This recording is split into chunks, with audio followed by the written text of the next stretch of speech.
justice for all. Thank you. Councilman Cornell, Councilperson Cornell, would you be inclined to lead us in prayer? Certainly. Let us pray together. Heavenly Father, we thank you for this evening. We thank you, Father, for the privilege that we have to gather here. So, Lord, we ask for your blessings. We ask for your guidance as we take care of your business. Father, we ask for your continued blessing upon this, our city, and our citizen. And I pray, Father, that you'll continue, Lord, to give this council and our mayor wisdom and guidance of your Spirit each and every day. Thank you for the most precious gift, and that is the gift of your Son and the salvation that is available through him. For it is in Christ's name we pray. Amen. Amen. Thank you, Bob. Liz, could you do the roll call? Councilperson Alvarez. Here. Councilperson Weidenbach. Here. Councilperson Geis. Here. Councilperson Parnell. Here. Councilperson Vasquez. Here. Councilperson Ambler. Here. Councilperson Zilli. Here. Did everyone have a chance to look at the previous meeting's minutes? And if so, does anybody have a motion related to it? Make a motion to approve. I second. We have a motion and a second. All in favor, please signify by saying aye. Aye. And it passes. Okay, so before we go any further, in my correspondence, I have a proclamation. I'm very excited. This is my first proclamation ever as a mayor. So for those here, thanks for being part of it, and for those related, thank you for being here. Let's see. To all whom these presents may come, greetings. Whereas Kappa Kappa Kappa Inc., known as Tri Kappa, is a philanthropic sorority with 236 chapters and nearly 8,000 members in Indiana, and whereas Kappa Kappa Kappa Inc. is unique in that it is a Greek organization located only within the boundaries of the state of Indiana, and whereas the Zeta Mu chapter of statewide Kappa Kappa Kappa Inc. was founded on February 23rd, 1967, bringing women into close, unselfish relationships and for the promotion of charity, culture, and education, and whereas the Portage Zeta Mu chapter has donated during its half-century of good works over $450,000 to various organizations in the greater Portage community, and whereas Kappa Kappa Kappa Inc. celebrates their membership and philanthropic activities in our Indiana communities in the fourth week of February each year. Therefore, I, Austin Bonta, Mayor of the City of Portage, do hereby proclaim the week of February 18th through 24th, 2024 as Tri Kappa Week in the City of Portage and urge all its residents to duly note this occasion. Thank you.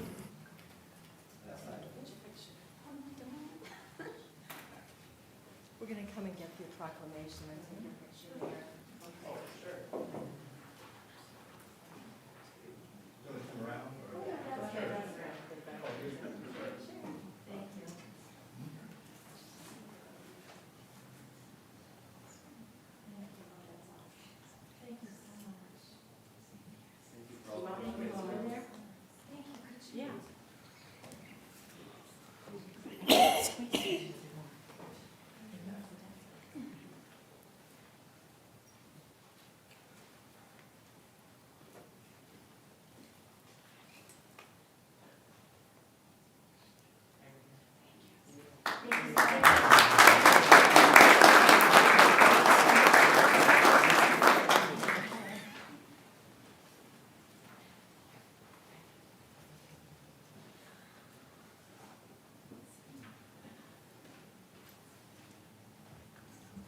I didn't get a chance to see. Is Gabby here? Maybe not. So that'll be, no, okay.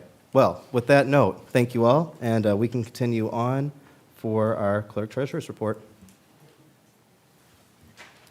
Okay, I just want to say it's been a fast-moving month for me. I've learned a lot in the first month. I've attended lots of meetings. I went 3 days for a newly elected official boot camp in Indianapolis. Then I went for another 3 days for Keystone Training, which is our software program used for utilities and the city. The city is moving forward in a positive direction. Our new city council members have laptops now so they can do their jobs more efficiently, and my office is currently working on our monthly and annual financial reports. Thank you. Thank you, Liz. Reports from city officials. Let's see. Tracy, would you like to go first? It's pretty quick. Good evening. So the plant had a tough time there with all the snow and then the rain. We were bringing in about 9 million gallons a day, which normally is usually between 3 and 4, and we're permitted for 5.3. So we were a little over, but I mean, it averages out within the month. We are right now on our campaign for our mercury. So what we do is we're on a variance for mercury. So that means we have to do a lot of education to the public on it. So we send out surveys to all the different industries and businesses, anyone, the dentist, anyone who could be possibly using any mercury, to find out who is or to educate them on it. We're also in biomonitoring right now, so that's our yearly testing that we do. They take our water and they put it in with different species of fish and aquatics life to see if it kills it. If it does, if there's a kill, then we have to retest later on. There's never been a time that we've ever failed this, so we think everything's gonna be absolutely fine. But it's one of the yearly tests we have to do for item. We have no violations with item this last month. We're also working with our engineers right now and our construction team for the clarifier solar. Kickoff is in March. So we plan on breaking ground. We will have a ribbon cutting that I was going to speak with the mayor about it. We're going to have a ribbon cutting for that in March. So we'd like to invite everyone, and when it gets closer to it, we'll invite everyone who would like to attend to our ribbon cutting for the solar and clarifiers.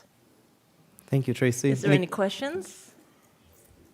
I just want to say that's exciting to hear that's coming up. Thank you so much. Thank you. All right, Dan, could you come up?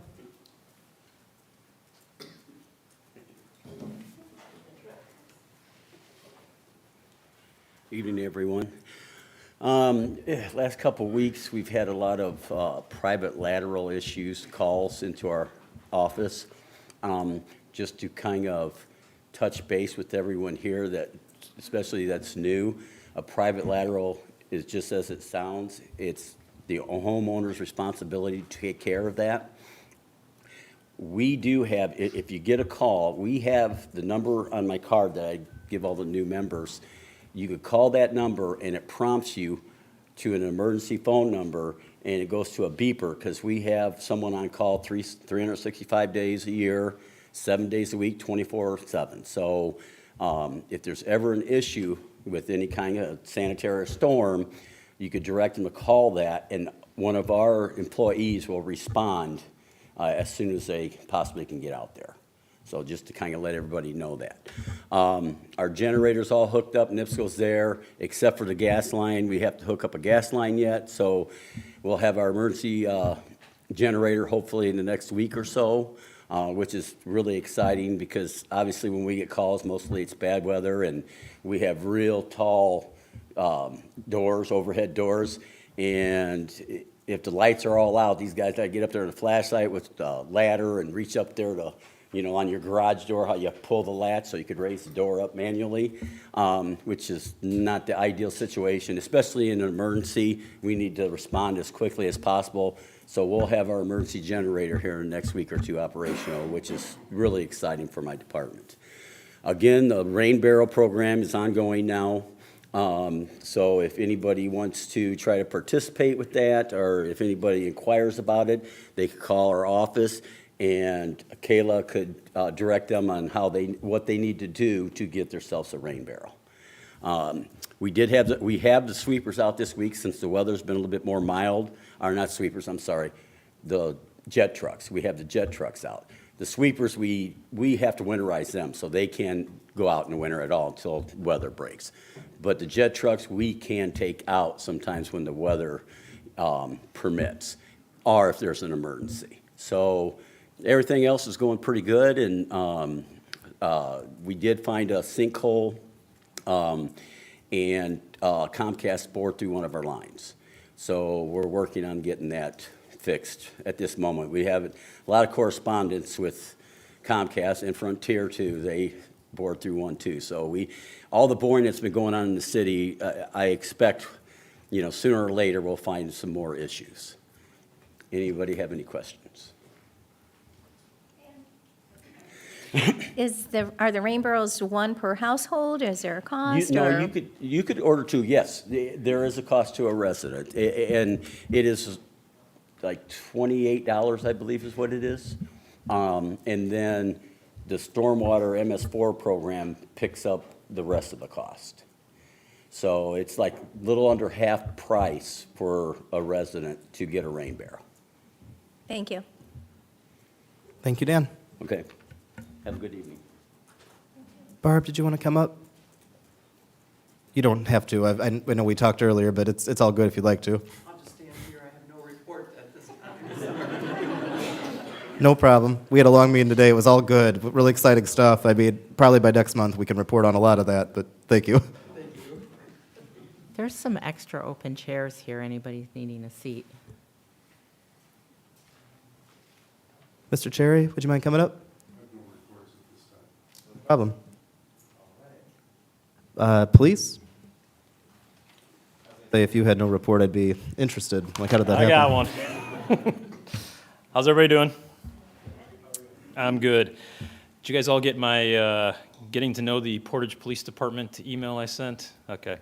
I tried to keep it to a small novel rather than a huge encyclopedia. So obviously lots of different things that go into the PD, and I was hoping just kind of give you guys an idea of some of the stuff that we do on a daily basis and some of the inner workings. So if you got any follow-up questions, feel free to get a hold of me.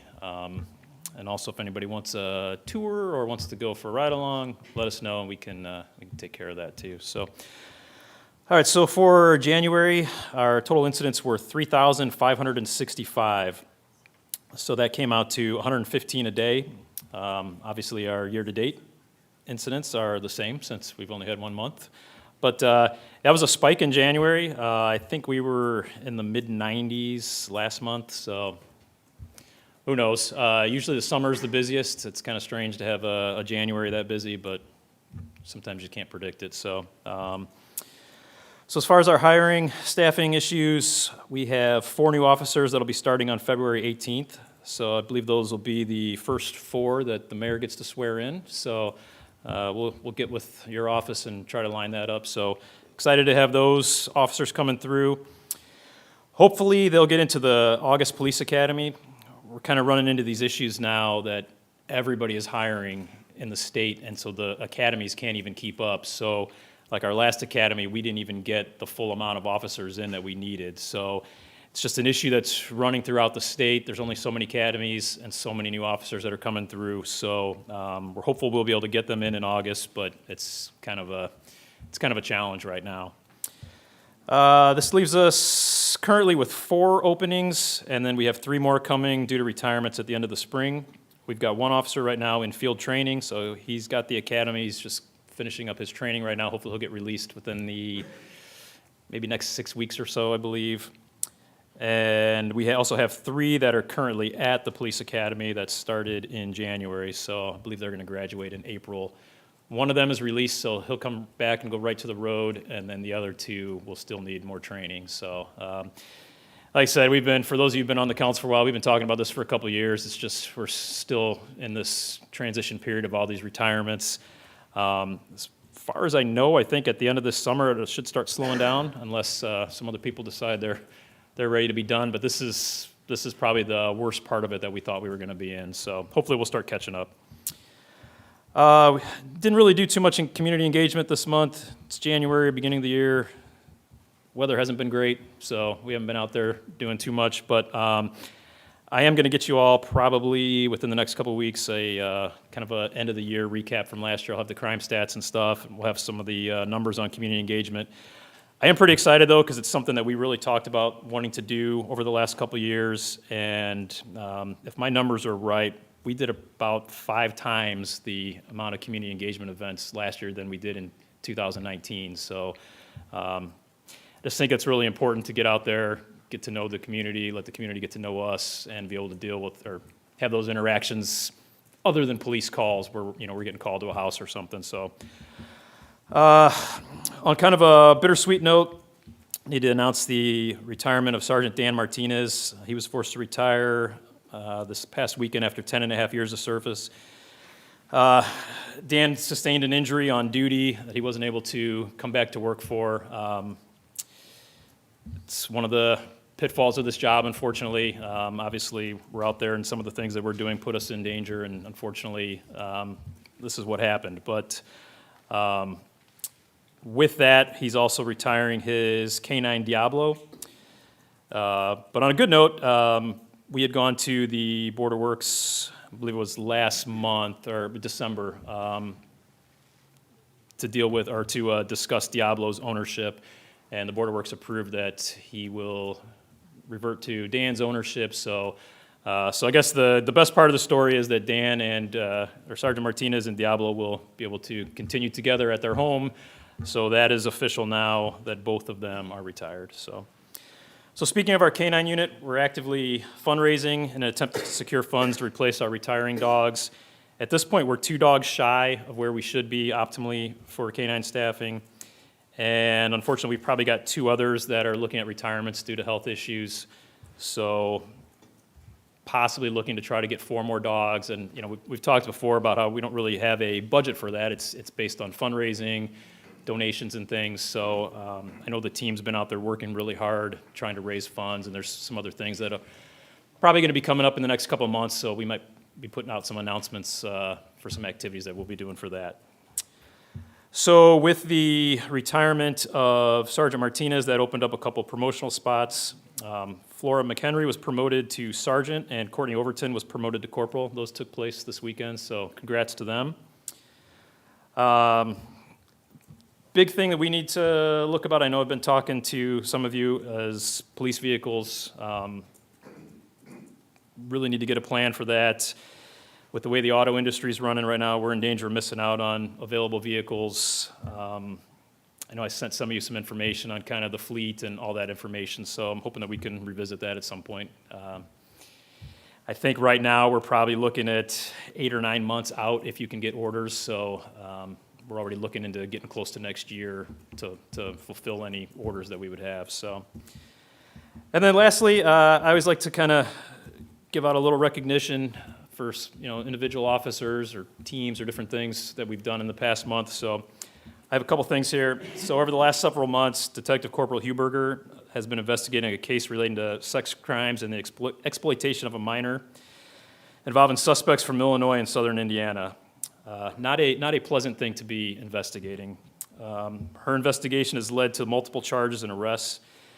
Again, this isn't the type of work that the average person would be able to handle. Requires a ton of patience, and I couldn't find a better term to use other than intestinal fortitude. I just want to thank her for doing this type of work. It's something I know I couldn't stomach doing, going through those types of messages and doing that type of investigation, but it's obviously a very important part of keeping the community safe. So just wanted to give her some kudos on that. And then lastly, our code enforcement. So a couple months back, there was kind of a bit of a kerfuffle. There was a bit of a kerfuffle over house numbers. Yeah, I couldn't think of anything. I didn't write that on the page. I came up with that one right now.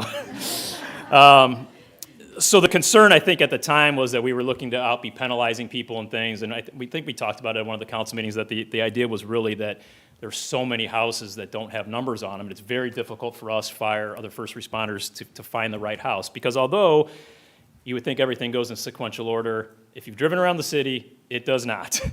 And those seconds count when you're trying to find the right house. So long story short, when this whole thing started, there were about 1,700 houses that were not compliant. As of a week or so ago, they have gone back and checked. There are now 800 houses that are where they should be. There's about 200 left to check. So if you figure, even if half of those, that's 900 out of 1,700. So just wanted to give a shout out to Carla Vaughn, who works in our code enforcement, and then Marianne Hensley, who's our clerk over there, who did a lot of work with sending out mailers and things. And I mean, to the citizens that realized that it wasn't a punitive thing, that we were just trying to do what was right. So that's a lot of hustle for them, and hopefully soon it will be spring and we'll be looking at vegetation. It'll be warming up, and that'll be kind of their big thing going forward with that. But those are people that sometimes don't get, you know, the congrats on the work they do. So I just wanted to give them a shout out too. So, all right, you guys got anything for me? Actually, just a brief question, Chief. What is the cost for a K-9 officer? Not K-9 officer, a K-9. Yeah. So very on average, because there's a lot of different things that go into it depending on the training. And so if you're talking K-9 officer and dog training, $20,000, $15,000 to $20,000. Is that pretty close, Ted? We've been meeting with a couple of the kennels and, you know, talking about prices and stuff. So yeah, it is a costly endeavor, but the amount of good things that come out of having those dogs is, you know, it's worth it. And the community's been great in the past couple of years with sponsorships, donations, and things. So we've been very fortunate that people have come forward to help that out. Everybody likes dogs. And then just going back to the ride-along program that you had mentioned, I just want to encourage my fellow council members to, if you can, go along for ride-along. I recently went on one over the past few months, and it's really eye-opening to see the cooperation between the police department and the fire department and just what they go through on a nightly basis. It's enough to make you really stop and appreciate it. So thank you for that. Thank you. Thank you, Chief. All righty. Chief Crail?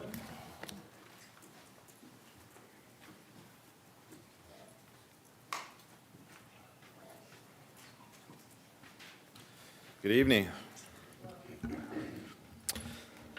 So our call volume for January, we had 506 total calls. That is a 14% increase from January of 2023. 68% of those were EMS calls. Did I press it off? Oh, my bad. 32% of those were fire calls, accidents and good intent calls. As a side note, of the 68% of those EMS calls, that equates to approximately 300 man-hours of work.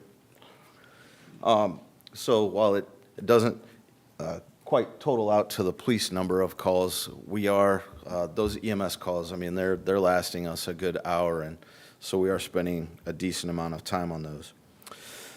Personnel, we did have a retirement of Lieutenant Tom Colvin. He served the city of Portage for almost 21 years. He had almost 29 years of total service, having served 8 years with the Hobart Fire Department.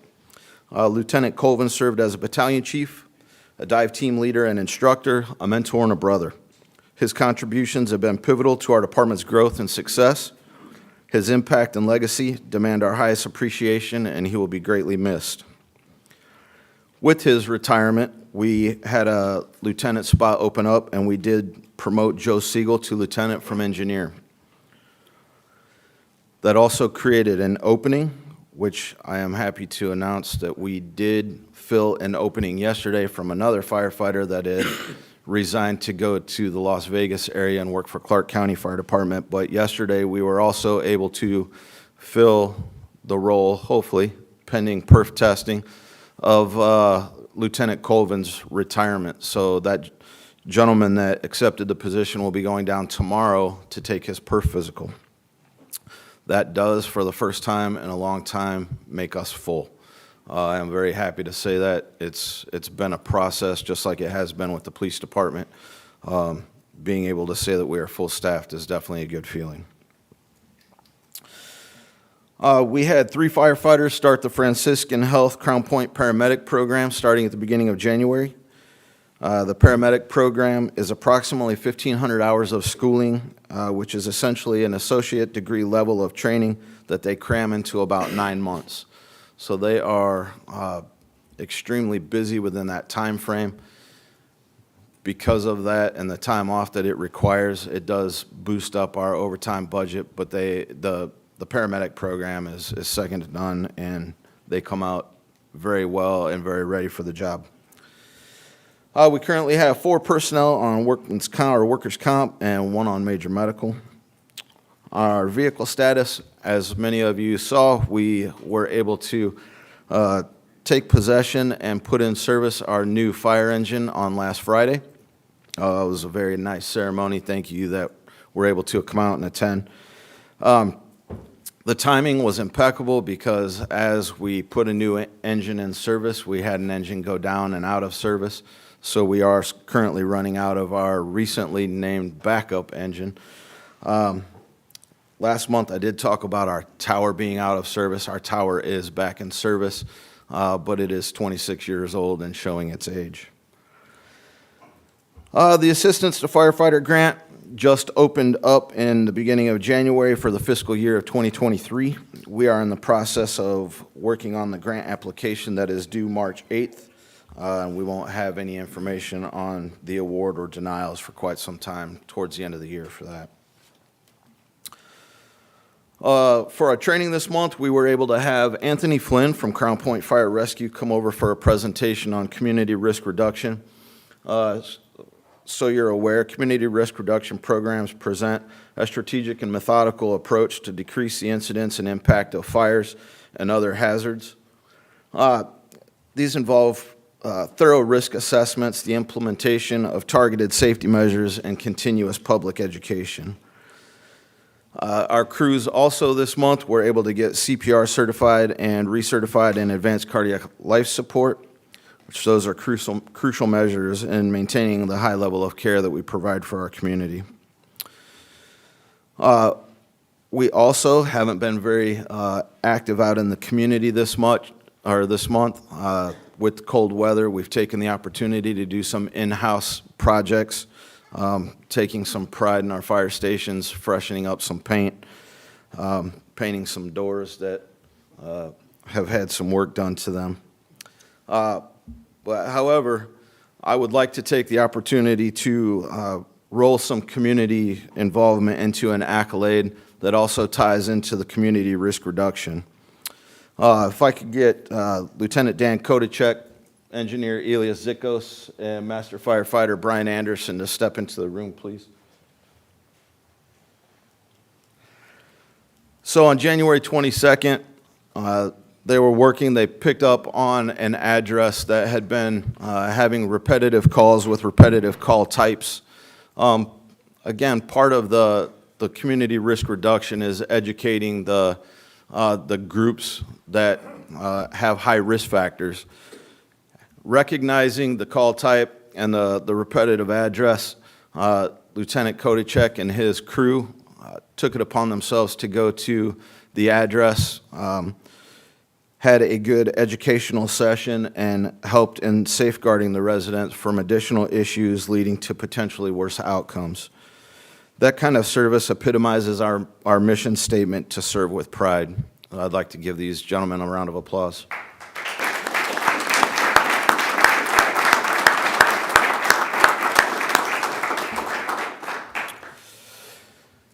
That's all I have. Do you have any questions for me? All right. Thank you very much. Have a good night. Thank you, Chief, and thank you all. Randy, would you like to come up? And Randy, I think we're going to be hearing a lot from you tonight, so just kind of keep that in mind. If it seems like he's kind of short, he'll be back. Well, indeed, January was a busy month for the Street and Sanitation Department, and just like to thank all the employees that kept the services going even during that frigid temperatures and stuff like that. One thing about the CNG that we've got in our sanitation department, we had no issues in that frigid weather when those things were started. So we did have some other equipment issues during that time, but being in warmer weather, we worked on those and got those situated. I'd like to also thank the police department for helping us during those times when we had snow on the streets and we had some parking issues, so they assisted in some areas.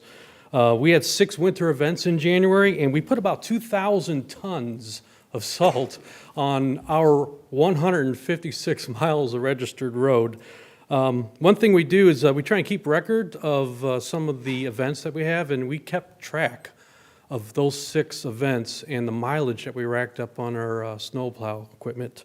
And it was 14,200 146 miles we drove during the month of January. So that's pretty incredible, and I'd just like to thank the employees for doing their duty and their services to the public. So patching crews are out since we had that warm spell, and for the next 2 days, you're going to be looking at 50-degree weather, so enjoy it as we can. Just like to make a reminder that our Portage compost site on US 12 in the 6500 block of US 12 is going to be open on March 14th. March 18th. It's a Monday, and their operation hours are going to be Monday through Saturday from 8 a.m. to 4 p.m.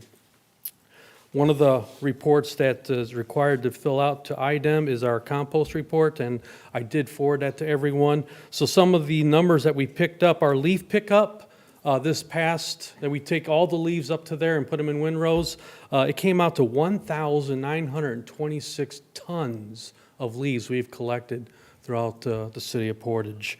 Limbs throughout that year, 2023, we collected 6,447 tons of limbs from the curb from Portage residents. So those are some of the things. We have on store, which will be available to public as supplies last. We have about 512 tons of compost, and that's from last year's leaves that we push, and that is a great material for your garden and stuff like that, for planting. So that will be available to the public after the 18th in March. So that's all I got for reports. Any other questions on some of the reports that I sent? Yeah, is there a cost for that compost? No, it's free as supplies last, and we even load up vehicles and trailers on appointment. So, Thank you so much. all right, Thank you so much. all right. Paul, the acting head of the park department, is not feeling well, so he's not here tonight, but we've been in touch, and we'll have more to communicate, later on in the month about that. I don't think I missed anybody. I think we're good. Okay. Going on then to reports from the standing committees. Victoria, did you want to go through like a list for yours, or if there are any? The Budget Committee does not have anything at this time. Okay. And Ways and Means? The Ordinance Committee, excuse me. The Ordinance Committee had a meeting today at 5:30 PM here in City Hall at the council chambers. We have a standing meeting every first Tuesday of the month at 5:30 PM, preceding the City Council meeting. Today at our meeting, we discussed the travel and reimbursement ordinance designed to rein in costs and expenditures for traveling city officials to make things more in line with the United States General Service Administration rates. We also discussed video recordings and the videotape fee regarding the police department and the copies of video cam footage that are made from officers' video footage. It's currently a $100 fee, and there is a proposed increase to $150, which would bring the Portage Police Department in line with what other departments are charging for the same type of services. Turns out there are very detailed physical labor costs, meaning it takes a lot of time to create these discs and also to edit them. And as a deputy prosecutor, I understand what the struggles are as far as obtaining that footage, but it is known or should be known to the public that there are opportunities for those who are interested in viewing specific cases, for whatever that reason may be, to come into the office and set an appointment for free at the Portage Police Department, where a designated laptop will be provided, but there is a stipulation that no recordings of that footage can be taken by the viewer. We have also determined, or excuse me, we are also moving forward with updating the city code for the City Licensing and Registration Board to reflect the current name, which is the City of Portage Licensing and Registration Board. Certain parts of it reflect the former name, which is the Board of Examiners, and that is just a minor housekeeping issue that the committee has addressed and will continue to address in the future. Thank you, Mr. Mayor. Thank you, Ferdinand. Any other reports from committees? No problem. So we'll move on to the unfinished business, the James W. Carlson annexation.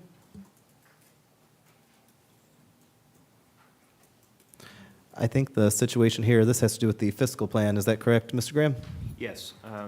There is a fiscal plan in the packet from the clerk treasurer today that proposes to address issues related to providing services and a proposed annexation to the city. Providence is the developer, and we have seen that. I candidly don't know who developed it. I had discussions with Dan Bodich about his involvement, but if nobody's here from Providence, I don't know the origin of the document. It looks complete in that it covers a wide variety of public services that would be afforded this area, ranging from police, fire, to traffic control, et cetera. So at this time, that's my perspective on the document. Do we have a motion pertaining to what's been proposed? Make a motion to adopt. We have a motion. Do we have a second? A second. We have a second. Any discussion? Can I ask one question as clerk treasurer? Is this going to be an additional cost to the city of Portage, this proposal? It is uncertain. There's a collection of park impact fees related to parks with this development, but in candor, I can't state with certainty. Well, recalling back from when this was annexed, 2/3 of the property they own are already in the city. This is the southern third of the property. So they requested that we annex the other third, since they own all of it, but that they were going to develop the 2/3 that was already in the city regardless. This was just the additional portion that was already outside the city limits. It should be noted that whenever you do an annexation, you have to do a fiscal plan. And so, as it's been understood, to me and Ed, I think you'd agree, this is appropriate for the annexation that took place. Is that fair to say? It's mandated. It normally, the annexation process normally begins with the fiscal plan, and then the annexation process follows. I think there was, Gina, help me on this, there were just some concerns at the Plan Commission level that were resolved because we annexed at R1? Yes, I was in agreement with R1. Because I believe it's a total of 120 acres that they own, and there was 38 that was being annexed. It is to say, is there any other discussion or questions about it? Hearing none, Liz, would you be so kind as to call roll? Councilperson Alvarez. Yes. Councilperson Weidenbach. Yes. Councilperson Geis. Yes. Councilperson Parnell. Yes. Councilperson Vasquez. Yes. Councilperson Ambler. Yes. Councilperson Zilli. Yes. And that passed. Moving on to new business, we have the introduction and adoption of ordinances. So up first, we have ordinance 24-03, amending 2024 salary ordinance 2315 V3. Victoria, would you be willing to read that for us?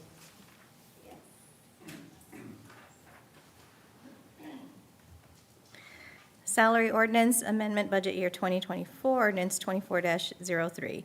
An ordinance amending salary ordinance 23-15, the amount of salaries and compensation to be paid to all appointed employees and officers of the city of Portage, and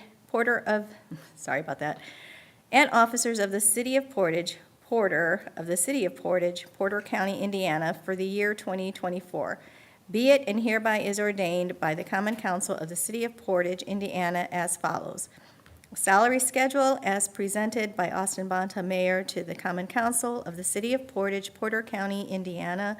Section 1, that from the first pay date in January of 2024 through the last pay date in December of 2024, the pay schedule for the employees and the officers of the City of Portage, Porter County, Indiana, be fixed as follows according to the templates.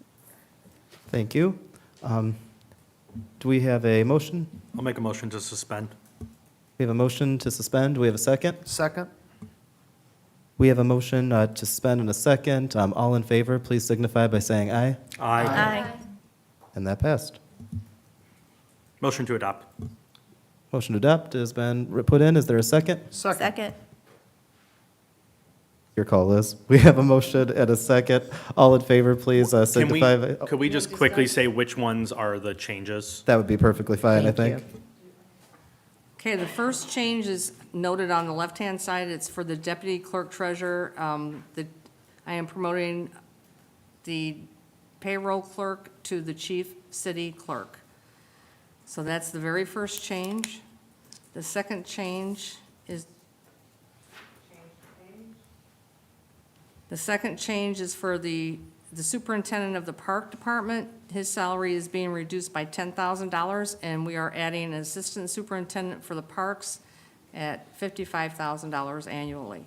And that was effective January 29th of 2024. Those are the three changes on the salary ordinance.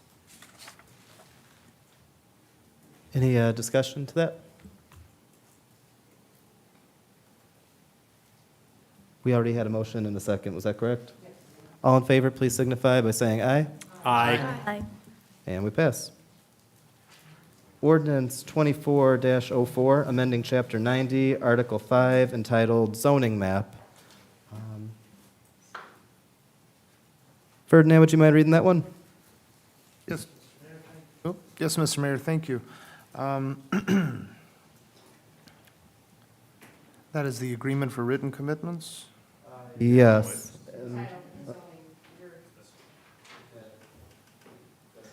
An ordinance of the City of Portage, Indiana, entitled, amending Chapter 90, Article 5 of the City of Portage Municipal Code entitled Zoning Map, be it and it is hereby ordained by the Common Council of the City of Portage, Indiana, as follows. Section 1, this ordinance shall amend Chapter 90, Article 5 of the City of Portage Municipal Code and accompanying zoning map in the following manner.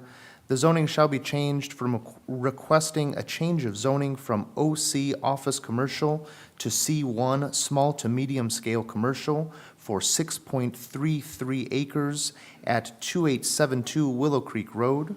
The legal description consisting of a parcel of land in the southeast quarter of Section 14, Township 36 North, Range 7 West of the second principal, I should go ahead and read that entire thing, right? Yeah, sorry. Let the record show that the legal description has been read in its entirety. Section 2, conditions precedent. The agreement for written commitments by and between KJ Dev 1 LLC, a limited liability company, and the City of Portage, Indiana, as presented, is hereby approved in accordance with the terms and conditions therein, and the mayor of the City of Portage, Indiana, is hereby expressly authorized to execute the agreement after KJ Dev 1 LLC executes and delivers same to the proper authorities of the city. Section 3, conflicting ordinances. Any ordinance or provision of any ordinance of the City of Portage is in conflict with the provisions of this ordinance is hereby repealed. Section 4, severability. The invalidity of any section, clause, sentence, or provision of this ordinance shall not affect the validity of any other part of this ordinance, which can be given effect without such invalid part or parts. And Section 5, effective date. This ordinance shall be in full force and effect from and after its passage and adoption by the Common Council and approval by the mayor of the City of Portage, Indiana. Let the record show that this ordinance has been read in its entirety. Thank you, Ferdinand. Could we get a point of clarification, please, on the size of that lot?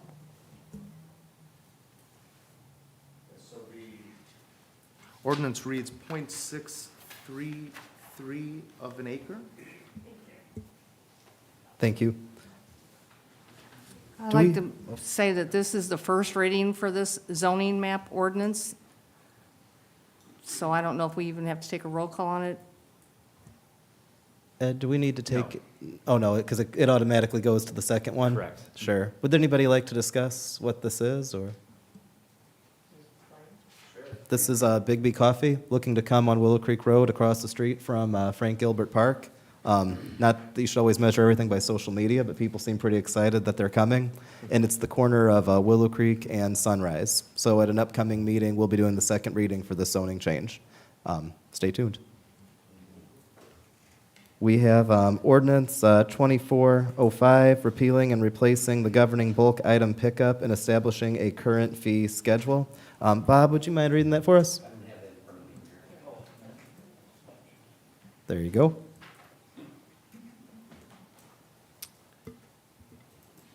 An ordinance repealing and replacing Section 70-67 of the Portage Code of Ordinances governing bulk items trash pickup and establishing a current fee schedule. It is hereby ordained and established by the Common Council of the City of Portage, Indiana as follows.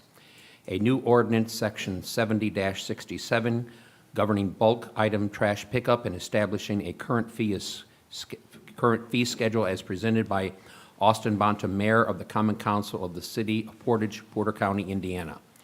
General specifications. The weekly amount of garbage to be collected from each residential dwelling unit shall be limited to the normal capacity of a city-owned tote cart with the lid fully closed unless additionally authorized tote carts have been purchased as provided in Section 70-66B. All garbage except for large bulk items shall be placed in a closed standard plastic garbage bag and then placed within the city-owned tote cart with the lid fully closed. Any garbage discarded for collection that is found outside the tote cart shall be considered bulk items. B, each owner or occupant of a residential dwelling unit that pays a monthly garbage collection fee shall be entitled to place bulk items for collection within the first week of each calendar month and on their designated collection day. Bulk items shall include without limitation kitchen appliances, water heaters, washers, dryers, furniture, mattress sets, and each of the following materials cut and bundled and wrapped in segments no larger than 5-foot lengths. Deck wood material, wood fencing, and woodshed materials, excluding asphalt or roofing shingles, in addition to the foregoing waste debris from small household remodeling projects not requiring a building permit, when the waste debris is placed in large heavy-duty construction-type trash beds not to exceed 50 pounds each. Large bulk items placed out for collection that exceeds 40 square feet in ground area, 5 feet wide by 8 feet long by 5 feet high, shall be considered excessive amounts and will result in a fee charged to the residential owner or occupant according to the current fee schedule.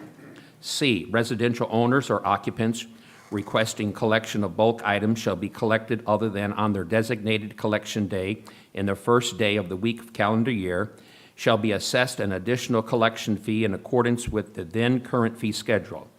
All residents for extraordinary bulk collection services shall be made through the Street and Sanitation Department, with the owner or occupant reporting their name, address, and contact number to secure these services. D, property clean-out that is placed at the street for collection will result in an additional fee charged to the owner or occupant in accordance with the then scheduled current fee.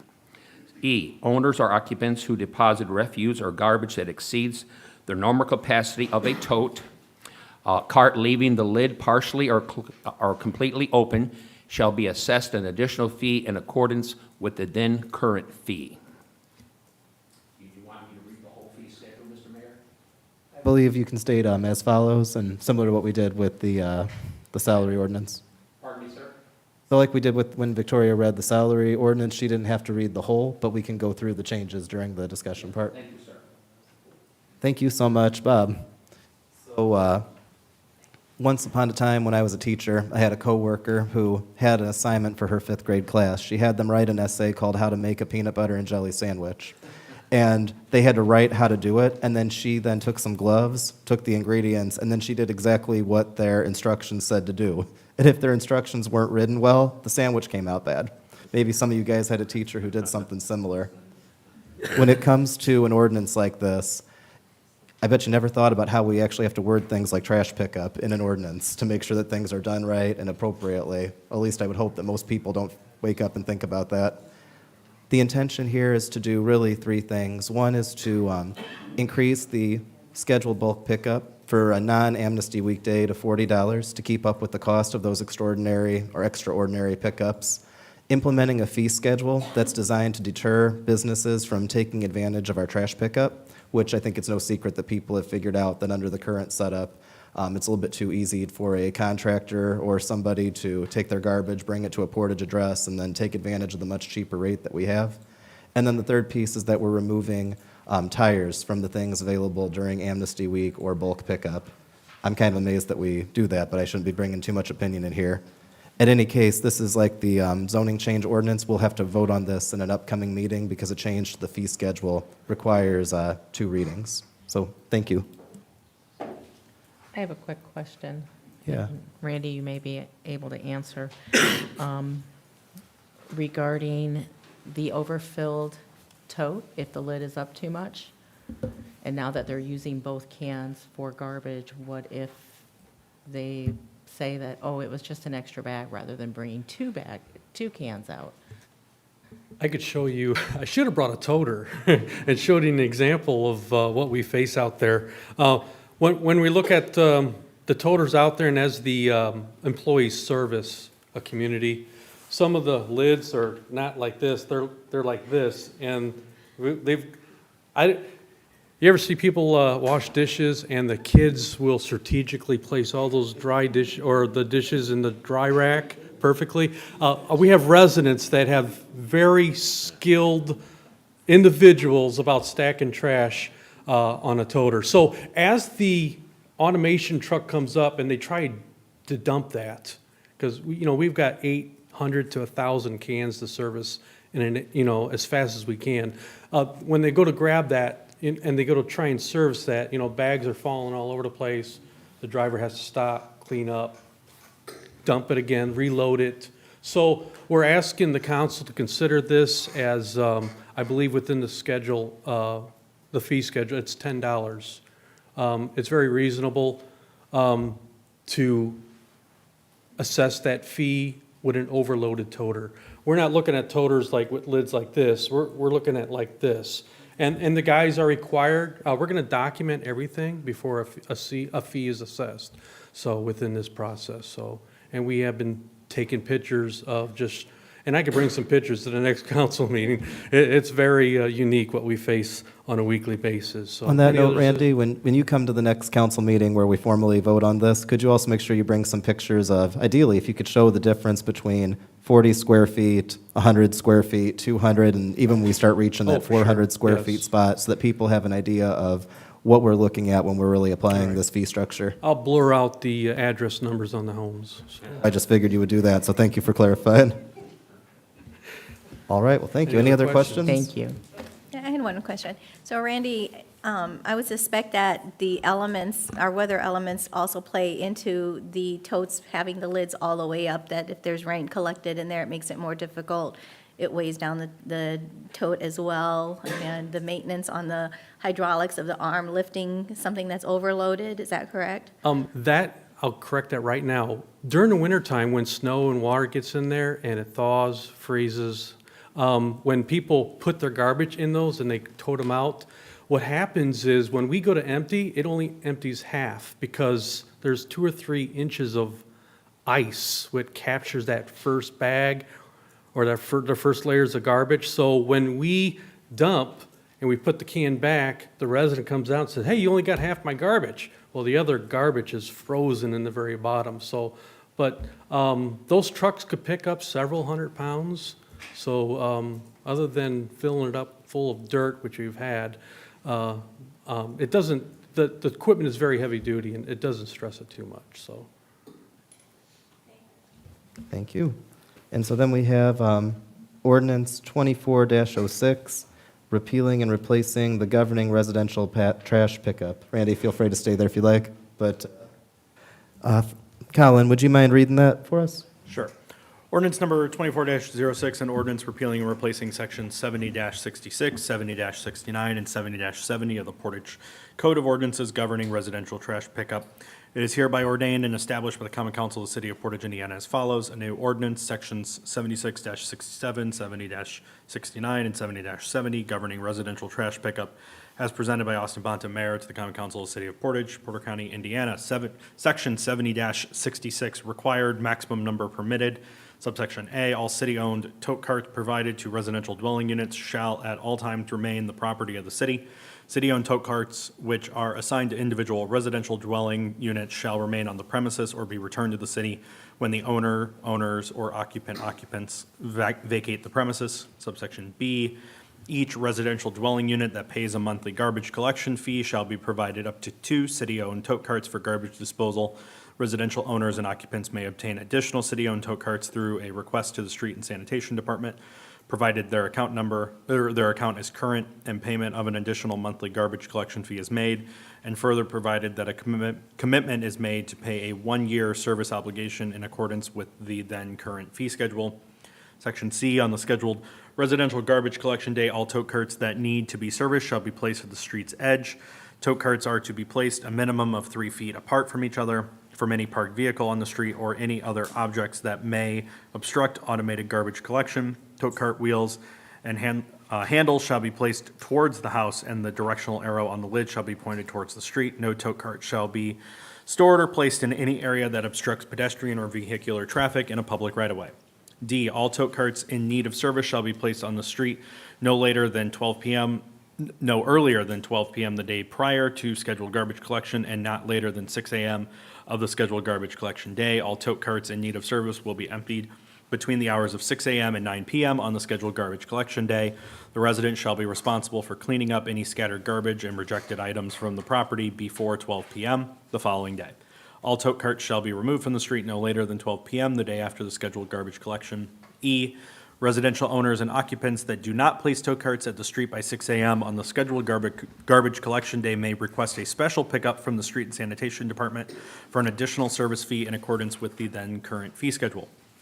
Section 70-69, removal of recyclable materials. A, it shall be unlawful for any person other than a city refuse collector to remove, displace, or otherwise disturb city-issued recyclable material within a container or the contents thereof placed on location in a designated recycling collection site.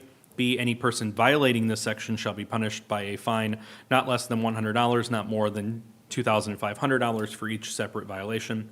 Section 70-70, recycling specifications. A, all listed recyclable material is to be placed loosely in the city recycled designated container, and all recyclable material must be sorted, clean, and free from food and liquid contaminants. B, it shall be unlawful to knowingly dispose of motor oil, antifreeze, car batteries, and other toxic or hazardous materials with the garbage and/or recycling collection described herein. Section C, disposal of electronics is hereby regulated and shall be considered electronic waste or equipment and devices which include by example and not by limitation computers, phones, televisions, monitors, printers, VCR, DVD players, stereo equipment, and/or anything containing a circuit board. E-waste shall not be discarded in any tote carts. All e-waste shall be placed at the street as a bulk item on the designated collection day.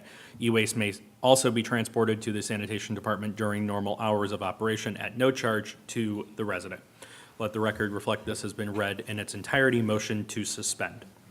Thank you, Colin. We have a motion to suspend. Do we have a second? Second. We have a second. All in favor, please signify by saying aye. Aye. Motion to adopt. We have a motion to adopt. Any discussion?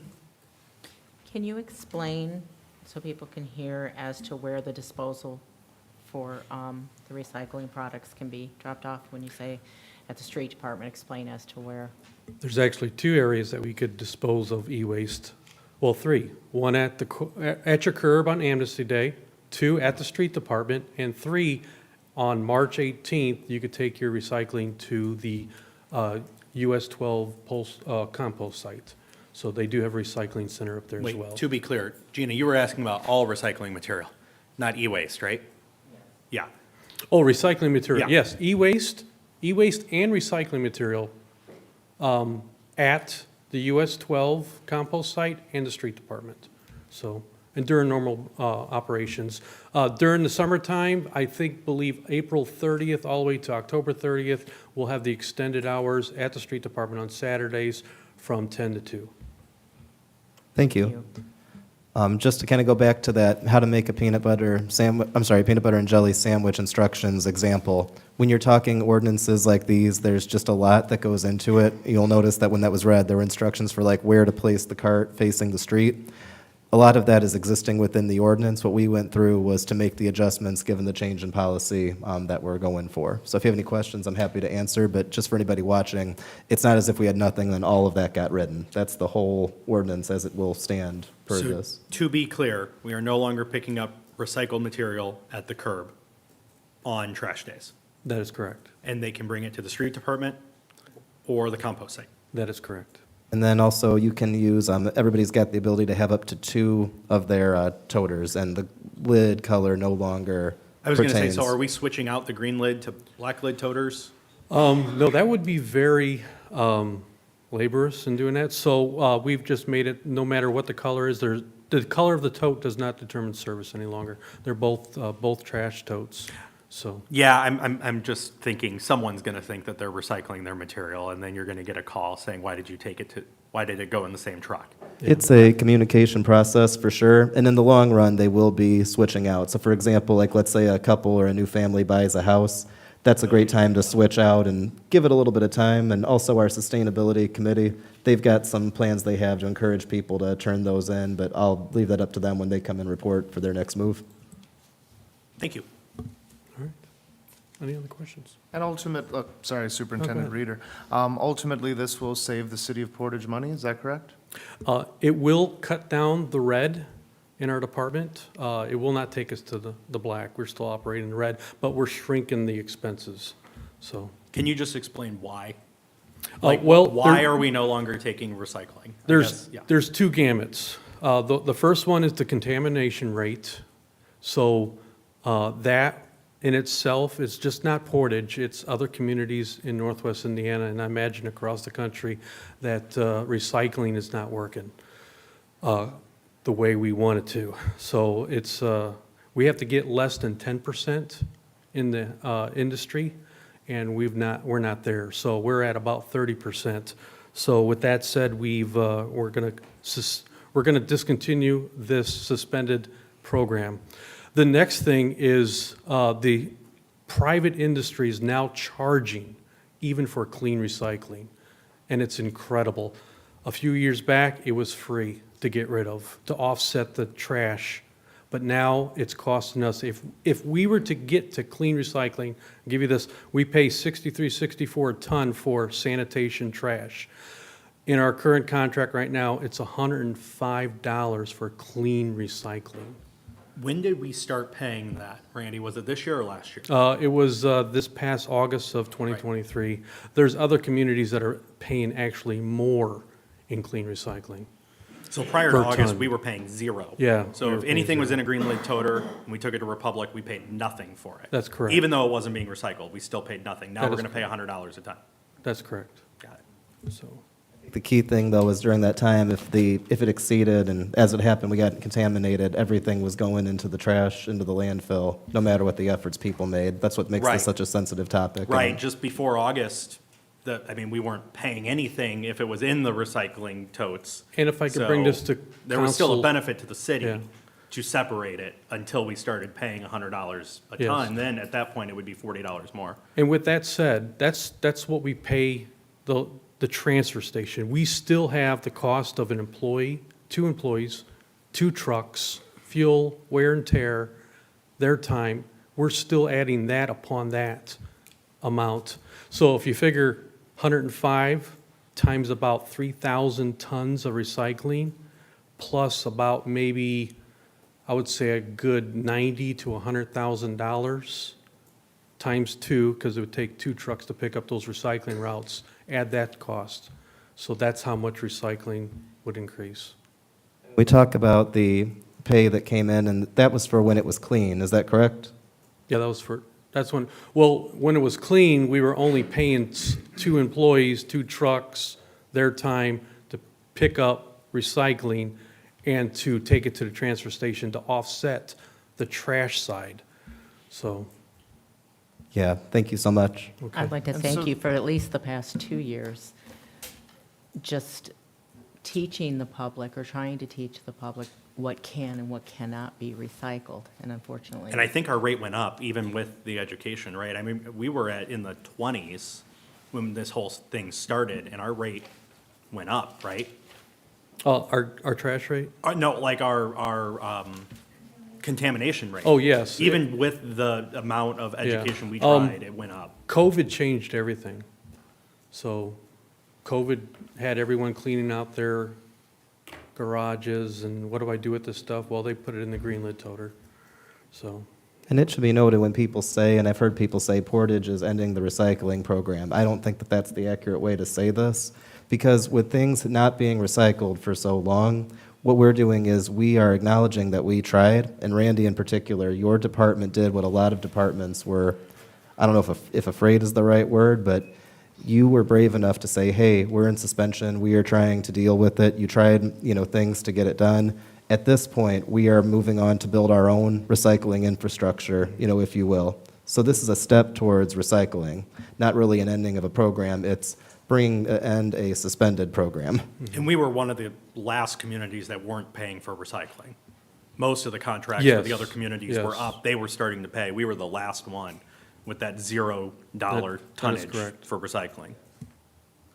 And so just to be clear, Superintendent Reeder, those members of the public who maybe are not as up to date with city council meetings and, are not as informed, they will likely approach the next trash day, putting their loose recyclables in the green toters.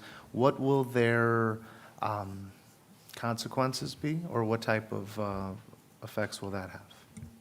once we pass everything, we do have a mailer going out, so, I like the name Trash Talk, by the way. Wait, just to be clear, if you don't want to recycle, you can throw it away.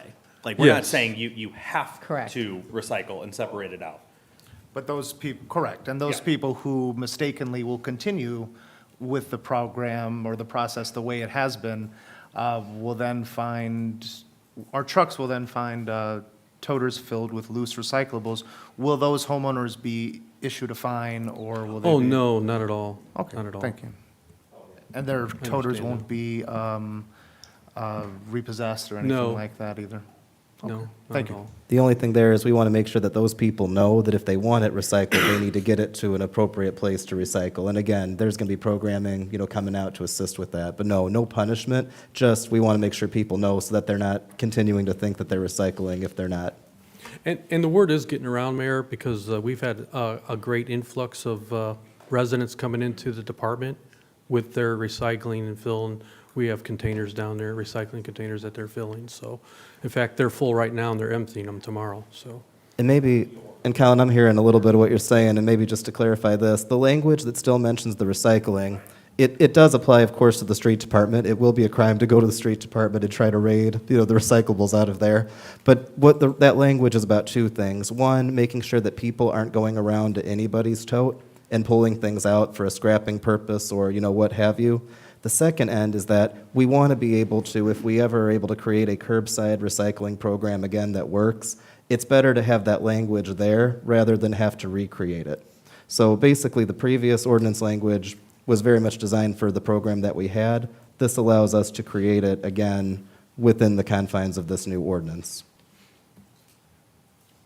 I have a surprise plan for that, but just so we're ready when the time comes, if the time comes.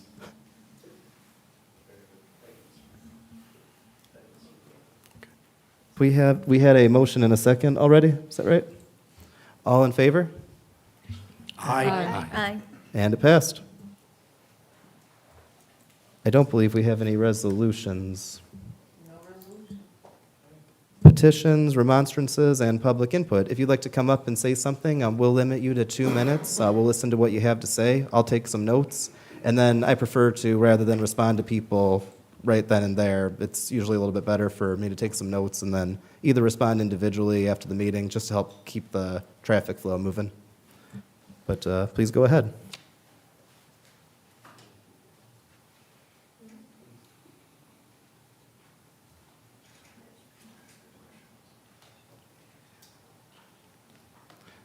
Maybe there's nobody? Sorry, I thought that this gentleman walking up. Oh, are you coming? Go ahead. My name is Keith. I've been a proud resident of Portage for 23 years. I live in Georgian Park subdivision. I want to congratulate you, Mayor Bonta, for the mayor. I know your dad. I worked with him in the mill. I see that the apple doesn't fall far from the tree, so congratulations. And Penny, my son knows your family well, so congratulations to you as well. So the questions about the garbage was answered. You know, I appreciate you bringing that forth to us. You know, so we were all wondering what was going on, and I appreciate your information that you give us.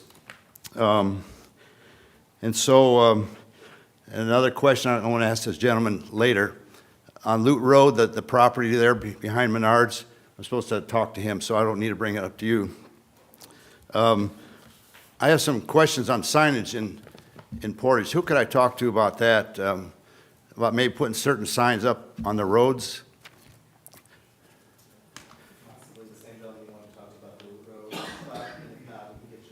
Yeah, so it's just for safety. I've just, things I've noticed since being in Portage, that maybe a couple of different signs would help. So, okay. And then the other question was about the surf and stuff, you know, the new internet. Nobody mentioned that tonight.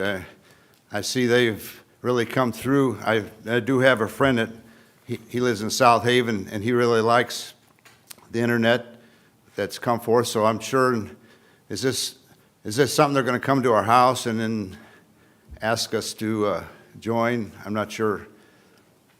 I don't know if we'd be able to answer. I mean, Colin, I maybe? have Surf. I went with them.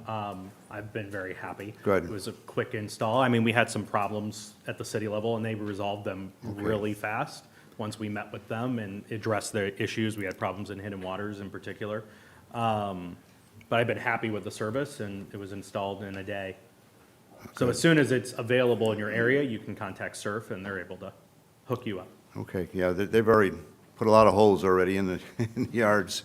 We're So- at the 2-minute spot, but by no means do I mean to interrupt you, but just please feel free to keep talking to us after the meeting. I'll come up to greet you as Okay. well. All Thank right, you. well, thank you for your time. Thank you. Thank you so much. Actually, if you're here, that would be great. Carl?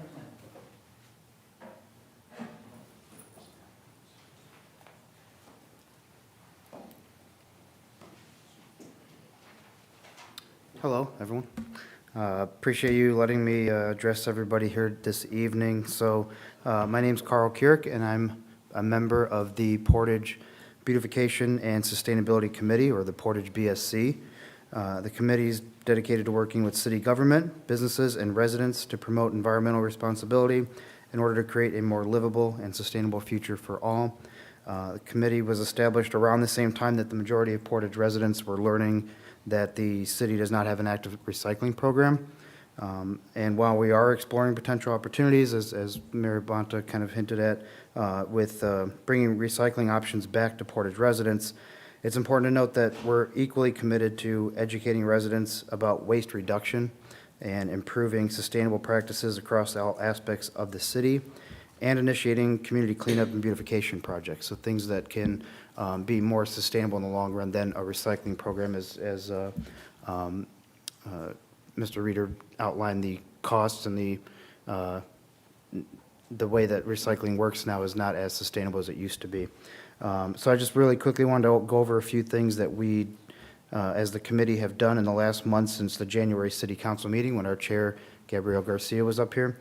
Since then, we've established a Facebook page, which is facebook.com/PortageBSC, and we're up to about 500 followers, with more people coming every day, and the page will be have a tremendous impact on our ability to share information and updates with the community.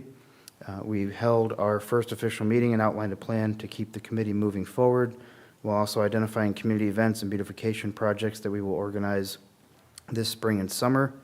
We started conversations with several local businesses to discuss recycling options they might already offer to the public, as well as potential new programs that they could host or help with. Our committee chair, Gabrielle Garcia, and myself completed the Master Recycler program offered by Porter County Recycling and Waste Reduction District. Our final class was actually just this morning, so we completed it. And after just our first class, we were able to arrange for their executive director to come meet with several city officials, including Mayor Bonta, for a more in-depth conversation on options. And lastly, 3 committee members, including myself, are going to attend the Michigan City Sustainability Commission meeting this Thursday to benchmark some best practices from them and make some valuable connections that will help us serve Portage moving forward. So, any questions or anything? Thank you so much for coming out. Are there any questions from the council? If there are any people in the community that want to help and volunteer, how would they? Yeah, so right now the committee is a 5-person committee, and we're looking to probably keep it that way, at least for now, but that's the purpose of the beautification projects and community events, is to have volunteer opportunities that people can get out. We've already been contacted by people, residents who want, assistance in cleaning up their neighborhoods and making some changes, so there'd be some really great opportunities to get community together to make a difference. Down the road, our goal is to be able to work with you guys to turn this from a committee to a commission. There's some steps involved with that as far as things go, but I'm just very impressed by the work that you guys have done in a very quick amount of time, so thank you. Yeah, and just a quick note, the committee to commission thing opens the door for some grants from IDEM and other things that could help us implement things here in the community. So we'd be very excited about that as well. Thank you. Thank you so much. Thank you. Any other public comments? Any matters not already considered by the council? Hearing none, is there a motion? Motion to adjourn. A second. All in favor, please signify by saying aye. Aye. Aye.